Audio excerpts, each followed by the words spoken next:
Hi everyone. Good afternoon and welcome to episode 3 of Rocket Wars. I'm Mia Briggs, co-founder and new business director at Market Rocket. For those of you that don't know, Market Rocket is an Amazon ads partner and SPN accredited Amazon agency. First, I'll start off with the introductions. Introducing Matthew Peck, our CEO, the man who's been selling online since dial-up internet. Matt, say hello. Dial-up internet's not actually that old, and that shows how old I am. Okay, I'll think of something next time. Hi everyone. Glad to be back after my victory last week. Thanks, Matt. And introducing Mark Priestley, our commercial manager, whose strategies are as bold as his hair is ginger. Mark, say hello. Hello. I think that might be even nicer than this last week's screen brightness one. So I'll take that. Sets me up for a win. Yeah, the screen brightness one was pretty brutal. Really shook me. It was funny. Cool. So as anyone watching from last week may have noticed, we have had a production, our budget increase. So I'd like to give a shout out to Mick, our producer, and thank him for the additional effects. So what we'll do then is we'll get started. I'll just cover the rules and format. So we start each episode with a game of rock, paper, scissors. Loser of the last round goes first in the next. No duplicate answers can be given. First come, first serve. Every episode before round 1, each player can nominate one round to get double points. However, if they lose the round, the opponent gets double points. Every episode, each player gets a duplicate listing card. They can use this once in the game to make their opponent answer the question again, and the opponent will have to give a completely different answer.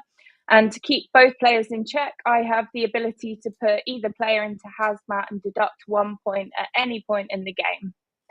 So we all clear on the rules and format and ready for rock, paper, scissors? We're all clear. Great. Okay, so I'll count 1, 2, 3, and then on go if you can both draw. Ready? 1, 2, 3, go. Matt, I swear you cheated this because it's always I didn't cheat. He's the I have not worst. cheated. I have not cheated. Got him! I love it. That budget's really kicking in now. Yeah. Great value, that. I love it. We should make everyone aware that we've not heard these sound effects yet fully. So it's a surprise to us as much as anyone. Yeah, really real-time reaction. Cool. I think I'm going to let Mark have that then, because I believe you won, but also Matt was delayed. So he was very Mark, delayed. You can start. So, I haven't mentioned the topic. So the topic for today's episode is target research for Amazon advertising. So let's start. We also need to pick our. I would never want to question your abilities as a host, but we also need to pick our double points round. Sure. Which I'm sure you were just coming to. Yes, but I thought we agreed that I wasn't reading out the questions before. Would you like me to do that? No, but we're just going to pick a round, aren't we? We're just going to pick a round. Okay. I'm going to go with 9. Okay, I'll put a note next to you for 9. And Mark, what number would you like to go for? I'll go 8. Lead the way. I put MP. That could be a massive swing. That 8, 9. You could be so far behind. 4 points on the go right at the end. Cool. Right, let's start. So, question number 1. Don't forget to use your hazmat. I won't. Why is target research? Matthew. Why is target? Guys, I had to get the questions out. Why is target research critical for successful Amazon advertising? Mark, you won, so you get to go first. Sure. So there's plenty of good reasons to this, I think, but the main one for me is if you're driving the wrong sort of traffic, you're more likely to have poor conversion and that's going to impact your organic search ranking as well as your advertising performance. Good answer, Matt. That was very short and sweet. It's not a typical answer for you. No, I know. I thought I'd try and cut the waffle this week, but I can't guarantee anything. I would say that doing really extensive keyword research and target research before executing Amazon ad campaigns is absolutely crucial to profitability. When you first start out, it's almost impossible to understand what's going to convert well.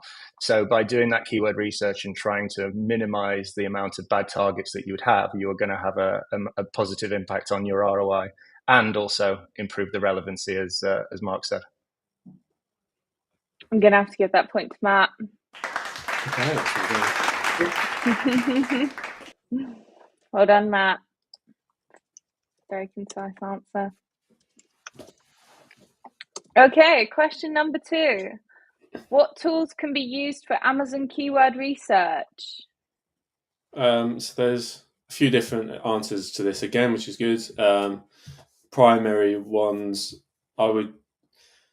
which one do I want? I'm going to go with Amazon's own keyword recommendations. So when you're adding a product to a campaign, Amazon gives you a list of suggested keywords that they will then share with you your impression share rank on, so you can get an idea on what where you're ranking for that keyword before you even add it to the campaign. And also, these are the ones that Amazon's decided are the most relevant to your product based on the copy and other factors in the title and stuff like that.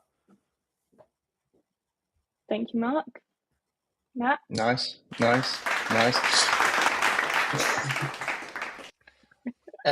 So what tools can be useful for Amazon keyword research?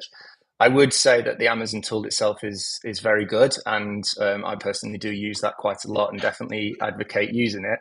I think the only problem with it is that, as Mark said, it's only as good, certainly in the early days, it's only as good as the copy that you've given it.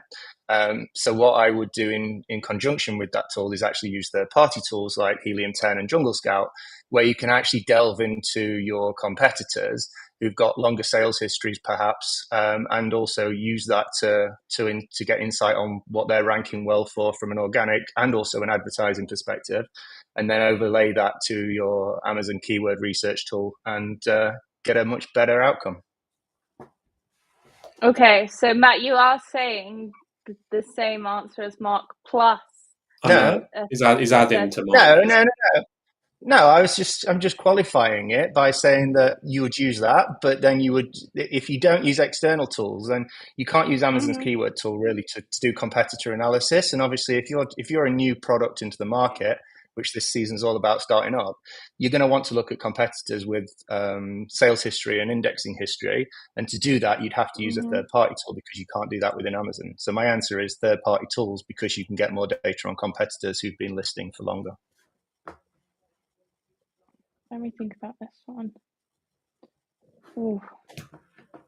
Both good answers.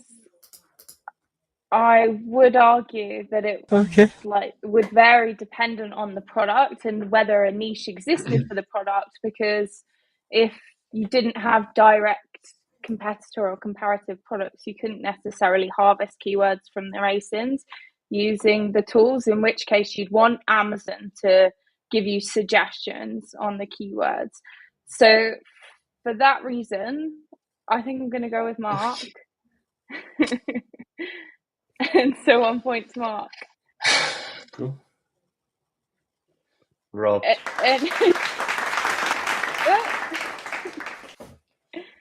Okay, question number 3. How do you identify high converting targets for your product? So within the realms of Amazon advertising, in terms of identifying high converting targets for your products, I would 100% test here. So we can do all the analysis that you want and find the keywords, but ultimately you're going to have to test. You're going to have to get data on it. So rather than base your entire kind of strategy around finding the perfect keywords, I would definitely try and test and get as much data as you can on a wider set of keywords or targets. Okay, Mark? From my side, I do think I agree with Matt that you need to get data before you can really judge conversions, obviously. So once we've got a set of data and we've got enough information on the campaigns after the initial setup, I'd use sponsor product search term report to see which targets have converted the best, and then ensuring that I'm using those exact search terms as keywords. So using the search term report instead of the purchasing report is better, because the purchasing report tends to, any auto campaign, it will show the target as like a star, which isn't very useful when it comes to actually understanding what was used to find the product, whereas the search term report gives you all the exact data on what was typed in to find that product and drive the purchase. Okay. Targets for your products. I agree with both of you in that you need data. If I'm trying to think about this in terms of setting up your initial ads, which is essentially the kind of overarching theme of these rounds of questions.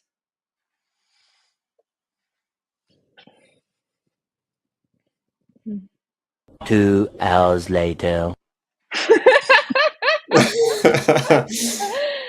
I am going to go with Mark on this one. Plenty Sorry, to Matt. for that, don't worry. I'm not so sure. I'm not so sure about this. Well, you've got a point. I'm gonna say prove it. I'm gonna say prove it again, Mark. Ooh. Okay. Going early. Going early. Was that replay? Yeah. I enjoy it. Okay, so just the question was, how do you identify high converting targets for your products? So another way that you could do that is by using auto campaign keyword harvesting. So again, going into your auto campaign, using that to filter any search terms, that automatically puts it in your manual campaigns, and then you can take complete control over the bid levels around that keyword and everything like that. So I'd use automatic campaign harvesting to generate the keywords. I think that's fair enough. Just about Yeah. fair enough. But Yeah, I think that's a good answer. Mark, you can retain your point. Well done. Cool. So next question. What is the difference between short tail and long tail keywords, and when should you use each? A very, very good question. So I would typically categorize long tail keywords and short tail keywords on Amazon as being upper funnel and lower funnel activity. So those shorter tail keywords, such as protein bar as an example, would definitely be an example of upper funnel activity, certainly in the early days of launching a product. And then your longer tail keywords, such as low carb, high protein bar, would very much be a lower funnel activity and stand much more chance of converting, as long as it's ultra relevant to your product, and also typically be at a lower cost. So you would have a perfect balanced strategy of longer tail and also shorter tail in those opening campaigns. Thank you, Matt. Mark? Yeah, it's probably not the best question to go second on, but so without trying to repeat too much of exactly what you said, to be sort of specific on the shorter tail keywords, they're typically much shorter search terms that tend to cover more general terms with a greater search volume, which then makes them quite highly competitive, these keywords. I would typically use this when you're trying to drive awareness of a product. You've got a slightly higher budget, so you can afford to be competing on this, whereas the longer tail keywords are typically longer search terms, more niche. So say you've got a product with a very specific USP, or you've got a lower budget. There's two different ways that you might want to use these. So if you've got a product with USP or a lower budget where you need to make sure you're converting on the most traffic possible with less competition, that's when I would use those. Very similar answers. Yes. What? I agree. But I mean, just that copied is my not, answer. I can't change what they are. But my use case was a bit no different, other maybe. answer. However,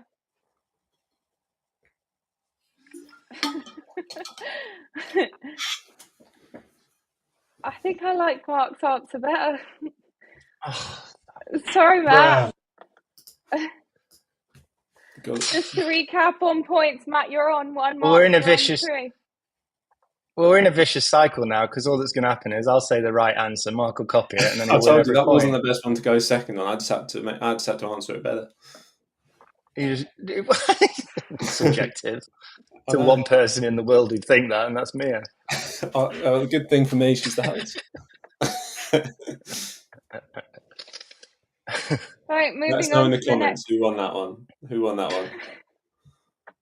Well, I get to decide that, and I decided you. I appreciate it. You're welcome. Question number 5. Ooh. How Drama. often should you update your targets list? So when you're advertising on Amazon, it can be very tempting to make changes in real time because the data is real time. So you can be very, very reactive. The honest answer is constantly. So keywords and targets and competitors change all the time. People have a different amount of market share. People are ranking in different positions. So you should be constantly refreshing that target list. Realistically, I would probably do a deep dive into the target list probably once a month. We've discussed previously about adjusting bids, and really you should be letting bids go for a couple of weeks. But I would be looking at my target list probably once a month to make sure that I'm catching everything that's new, and also taking away things that just aren't working or converting anymore. But I think the main point is that you can over optimize and do this too frequently, and that would have a negative impact on the results of your campaigns. Good answer, Matt. Mark? Yeah, I don't think that the core list of targets will change greatly from a sort of a weekly basis. So, in similarly to Matt, I would also do it at a monthly level if I was doing a constant refresh. However, there is other times when I would do it as well, such as when a product's got a really high seasonality. When you're making, if say there's a change to the product for whatever reason, in the way it's made up. If you've got a new product launch, or say you've got another product in a variation that you want to take into account, and then just depending on the strategy as well. So have you got do you want to change your strategy from sort of an upper funnel approach to a lower funnel approach depending on the season? So that would be my answer. Okay, I am going to give this one to Matt because I think if you do it monthly, you would account for the seasonality. And I agree that, it needs to be checked probably that regularly, but not overly regularly, so that amendments are made before results can happen from previous changes. So Matt, you were on 2, and Mark, you were on 3. I actually think you deserve that one, so we're equal for the one before. Oh, really? Yeah. I'm deciding not to question any of Mia's answers this week. I'm staying out of it. Good choice. Question number 6. What strategies can you use to outperform competitors' targets? Sorry, is it me or you? Me. No, it's you. You won. So the question: what targets can be used to advertise against your competitors? Does that include sort of like the type of? Can you clarify the question, please? Is that the type of targeting, or that was a bit sassy? No, it was a question, not intentionally sassy. Sorry. What strategies can you use to outperform competitors' targets? So anything that can be encompassed by a strategy. So it can be the type, it can be anything that forms. Don't give an answer. Don't give an answer. That's fine. Cool. So I think on this one, what I like doing to try and sort of outmaneuver a competitor sometimes is setting up a sponsored product, sort of a product targeting campaign, and then using the modifiers in that to try and appear in different places and find where I perform best against them. So using when you target a competitor's product, you're essentially asking to follow that product around Amazon search results. So if I want to appear next to it in the top of search bar, I'll increase my top of search. If that's not working very well, I'll focus on the product page as a multiplier, and that way I can decide whether I want to be appearing more on their product display page or on top of search and where I perform best. Allows me more flexibility. Good answer, Mark. Thank you. And Matt? The question being, what strategies can you use to outperform competitor targets with your Amazon advertising? I believe that one great strategy you can use for that is actually looking at the creative of your advertising. So to outperform the same target as your competitor, you can actually use the creative space within sponsored brands and sponsored display to actually make the ad ultra relevant to the competitor that you're targeting. So you can actually use it to call out improved features with your product versus theirs, and actually get very, very creative there with essentially the same target, but outperform them and get a higher conversion rate, better relevancy, and flywheel to increase sales and better sales rank. Ooh, both good answers. And from what I'm gathering, two different interpretations as well of the question. Yeah, mine was right. I am going to go with you on that one, Matt. I think I deserve that one. So it's currently 3-3. Tense. I was gonna add in a bonus question, but I think I'll wait till the end. Actually, you've given me some inspiration for that. Yeah, well, got to mix it up. Okay, so question number 7.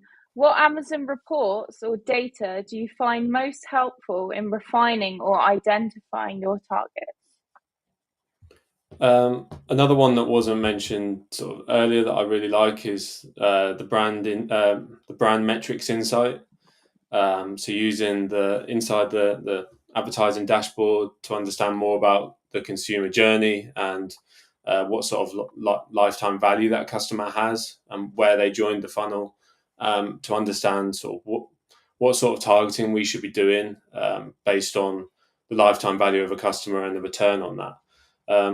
It tells you a lot of information about how you're performing against category medians and are you getting a lot of branded searches and stuff like that. So I think it's really important to understand where the bulk of your traffic is coming from and how much they're worth to you.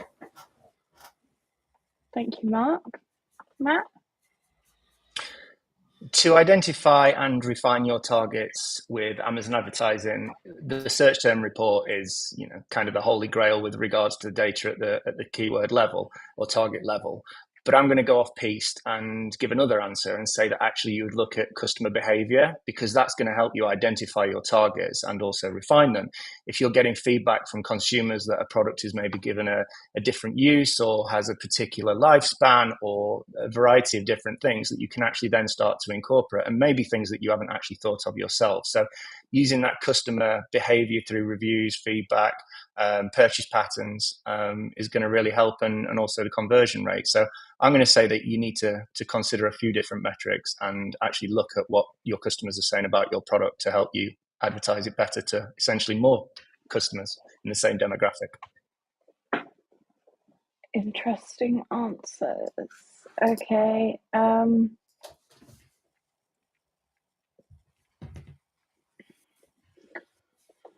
Both relevant.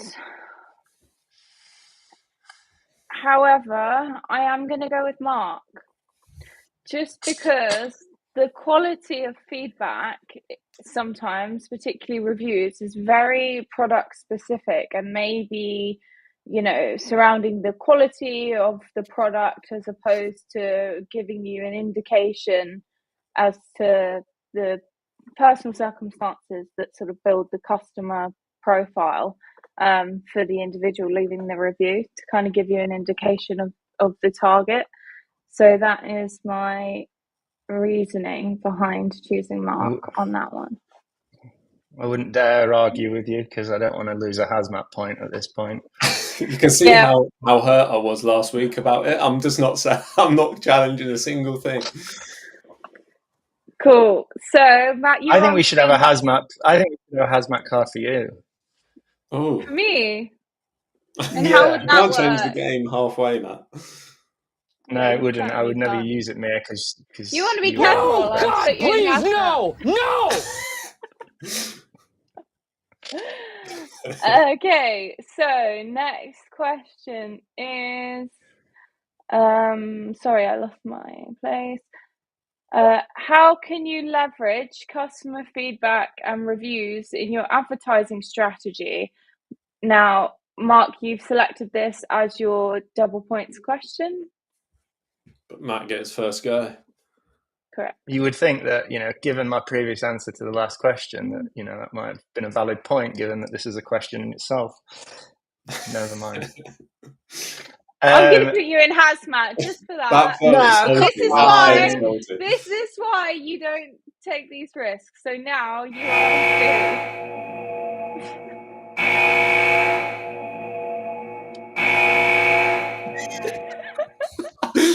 So much more dramatic when we got it's sound quite effects. scary. So Mark, you're on 2 points, and Mark, you're on 4. Mark, this is your double points question. Just to sort of circle back to the question then. So how can you leverage customer feedback and reviews in your advertising strategy?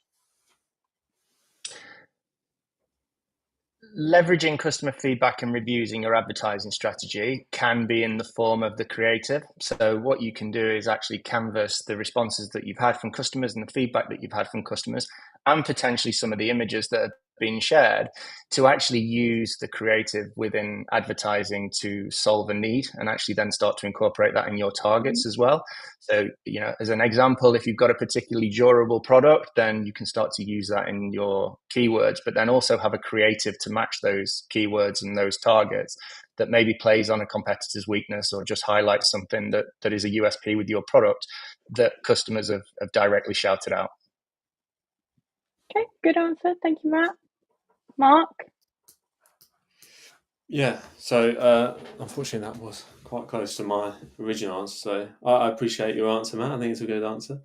For me, I think it's important when you're reading through reviews to look at both the positive and the negative, and try and adapt your advertising strategy to sort of maximize it by, for example, if you've got you keep seeing a bit of a trend in the reviews, it says, I was worried about this, but actually it's not been a problem. I think that you can highlight that in your advertising. You can use that either in the content, the copy that you're using in your sponsored brands or display, to identify that worry, that concern, and make sure that they're reassured before they see, when they see the ad. And then the other bit would be, if you're seeing negative feedback because of some kind of communication problem with your issue with your listing, it gives you a chance to both adapt that and then combine it, sort of get some consistency between what you're advertising against and also the listing. So that would be where I'd go. Is that the end of the answer? Sorry. Yeah. Kind of turned off the sentence there. No. What, to provide consistency between, if you're spotting any negative trends, provide consistency between your advertising and your listings. That's what I was saying. Both correct. I am, however, going to have to go with Matt for this one. That's fine. I'm going to go prove it. I love it how the tone is. However, I'm going to have to. Mark doesn't get that when he wins a point.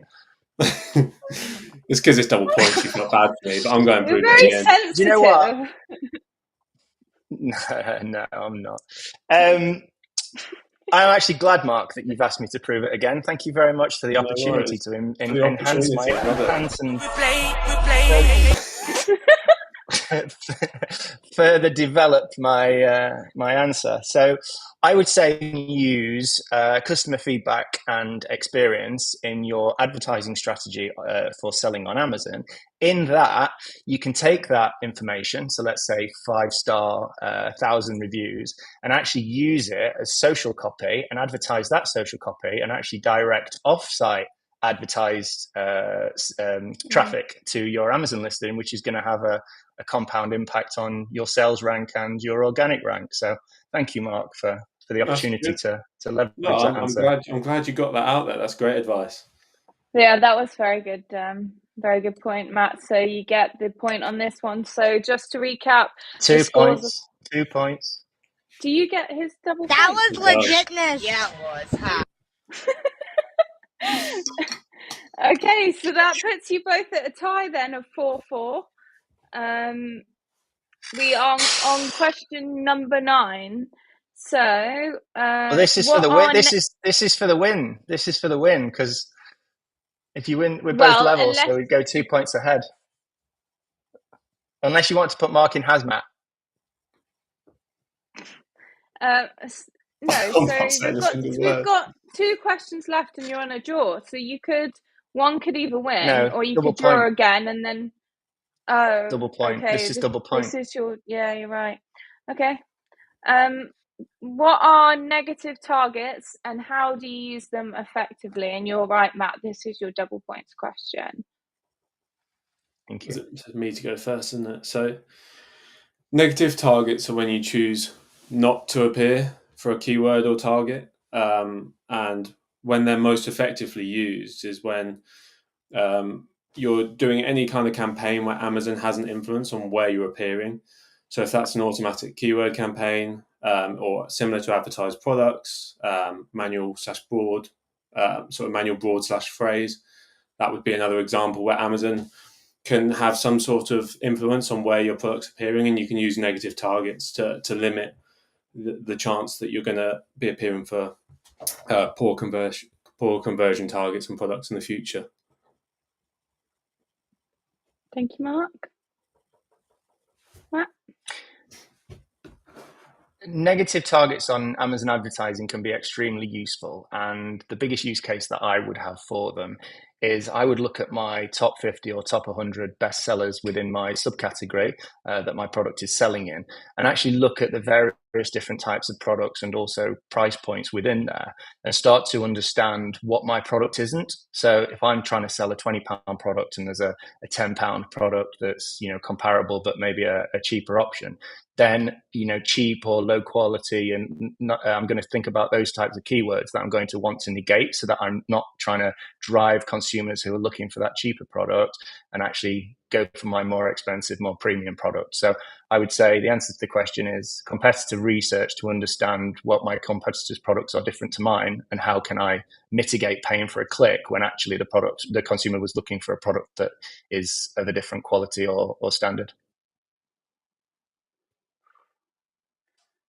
I'm going to have to give it to you, Matt, I think. Yes. So that puts you. He's used his prove it again as well. Yeah. Matt, that puts you on 6 and Mark on 4. So I think we know who the winner is. However, we do have one question left. So now let's just play for fun. How does seasonal? Go on. What were you going to say? No, go on. I was going to say it's fun all along. Oh, yes. Very fun.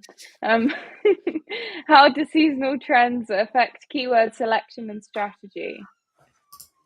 So my answer for that would be they affect it greatly in most cases, where you might want to vary the type of strategy that you're applying at different times of year. So, for example, when you're leading up to a big sales event, for examples, that would be Black Friday, Christmas period, Prime Day.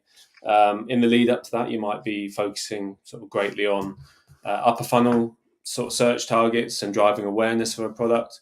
Whereas during the period of the event, you might want to go to more lower funnel and high conversion terms to try and maximize your budget in both periods, so that you're not essentially wasting any money at either point of that. So that would be my answer for that. Good answer. Thank you, Mark. Matt? I would say that seasonal trends affect Amazon advertising greatly, through peak seasons, through Prime Day, through various different seasonality events with various different subcategories. But I think one of the most important things to factor in is actually the ramp up period to those events, and actually getting your campaign set up well in advance and actually starting to rank better, and getting sales conversion data for those keywords and those targets well in advance of your competitors is going to help you actually dominate coming into the season. So preparation would be the main thing that would impact the seasonality campaigns that I'd be building on Amazon advertising. Both good answers. Do we need a winner if that's already one? Yeah. Matt always has to have a winner. I'm going to go with Mark on that one. I'll take You the won pity anyway, point. Matt. I'll take the pity point. He can't. I think, I like to go fair, for the jugular. we were talking about the keyword selection, like not just have a ramp up. So I'll have that one. So salty. This is exactly what happened last week. No, I'm not salty. This is the first thing I've questioned. I'm just saying. I'm questioning you, Matt, not me. So do you have a response to that, Matt? I'd like to just congratulate Mark on some very, very good answers. No, that was a good one. A hard fought battle. That was very good. No, it was a great competition. Well done, Matt. I like to be gracious in victory because it happens a lot. Okay. Cool. Well, congratulations, Matt, and well done, Mark. Both good answers throughout. Does anyone have any shout outs, or shall we close today's episode? Round of applause for Mick. Yeah, the production on today's episode, very good. Little self applause, I love it. Cool. Okay. So we will close today's episode. I do not have next week's episode title in front of me, so please watch out on our LinkedIn feed, as I will be posting very shortly what the topic for the next episode will be. So thank you for watching today's episode, and until then, stay in stock. Don't forget to subscribe, like, all the good stuff. Share, comment, subscribe, get involved. like, share, comment, get involved. Definitely. Absolutely. Well done, Mark.